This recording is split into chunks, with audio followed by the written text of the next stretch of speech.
JOAIT post code 817 पर आना चाहेंगे क्योंकि काफ़ी ज़्यादा इंतज़ार अभ्यर्थियों में बना हुआ था। इंतज़ार ये इसलिए भी कर रहे हैं क्योंकि ये पूछना चाह रहे थे कि जो फाइल भेजी गई थी एक तरह से कार्मिक विभाग की ओर से लॉ विभाग को, उसका अभी तक क्या हो पाया है, और कानूनी राय लेने के लिए ही यहाँ ये फाइल भेजी गई थी, लेकिन अब ये वापस से पहुँच गई है कार्मिक विभाग के पास और लॉ विभाग की ओर से इसमें ये एडवाइस दी गई है कि देखिए लगभग अभी इस मामले में 5 के करीब आरोपी बताए जा रहे हैं जिनके तार जुड़े हैं पेपर लीक मामले से।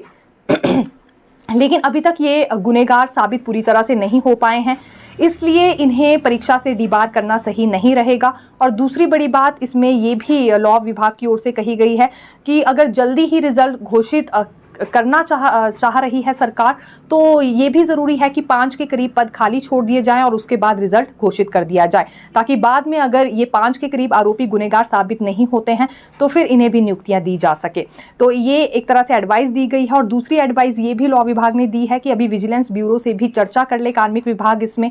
ये इसलिए ज़रूरी है क्योंकि ये जानना बेहद ज़रूरी है कि अभी जाँच का दायरा और कितना ज़्यादा बढ़ने वाला है, या फिर विजिलेंस की ओर से अभी कब तक चार्जशीट दायर की जाएगी। तो इस पर जांच एजेंसी से जरूर जवाब लिया जाए। यानी कि 2 एडवाइस हम कह सकते हैं जो कि दी गई है। तो इस मामले में क्योंकि ये अपडेट हमने पहले दे दी थी कि कार्मिक विभाग ने विधि विभाग को फाइल भेज दी है और अब विधि विभाग की ओर से जो आंसर सामने आया है, ये अपडेट हम आपके लिए लेकर आए थे। इसमें उन 5 आरोपियों के बारे में पूरी तरह से चिंतन करने के लिए कहा गया है लॉ विभाग की ओर से कार्मिक विभाग को। ये इसलिए क्योंकि हो सकता है कि आने वाले समय में जब जांच पूरी हो जाए तो पता लगे कि इन 5 आरोपियों में कुछ एक ऐसे भी थे जो गुनहगार नहीं थे और यूं ही फंस गए हैं। तो इसीलिए ये कहा जा रहा है कि अभी जितने आरोपी हैं उतने पद खाली छोड़ दिए जाए और रिजल्ट घोषित कर दिया जाए। और दूसरी बड़ी बात ये भी है कि इन्हें अभी डीबार नहीं किया जा सकता है परीक्षा से, इसे लेकर भी सख्त मना लॉ विभाग ने किया है। तीसरी बात कि एडवाइस ले ली जाए और एक तरह से ये सवाल कर लिया जाए विजिलेंस ब्यूरो से भी कि आखिरकार कितना ज़्यादा समय अभी जांच के लिए और लगने वाला है।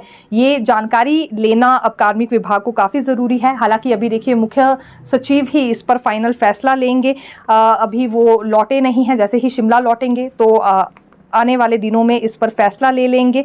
और मुख्यमंत्री सुक्खू ने भी, क्योंकि आज JOAIT पोस्ट कोड 817 का विशेष तौर से जिक्र किया है, उसके बाद हमें और ज़्यादा तेजी कहीं ना कहीं इस प्रक्रिया में नजर आ रही है। हालांकि कारण इसका एक यही माना जा रहा है कि कुछ एक अभ्यर्थी जो कि सोलन में पहुंच गए थे और मुख्यमंत्री भी जब सोलन दौरे के दौरान थे प्रभावितों से मिलने के लिए, हालांकि मुख्यमंत्री तो गए थे, लेकिन उस बीच कुछ अभ्यर्थियों ने पोस्टर्स दिखाए थे CM को, जिसमें वो आग्रह एक तरह से कर रहे थे कि 817 का रिजल्ट घोषित किया जाए।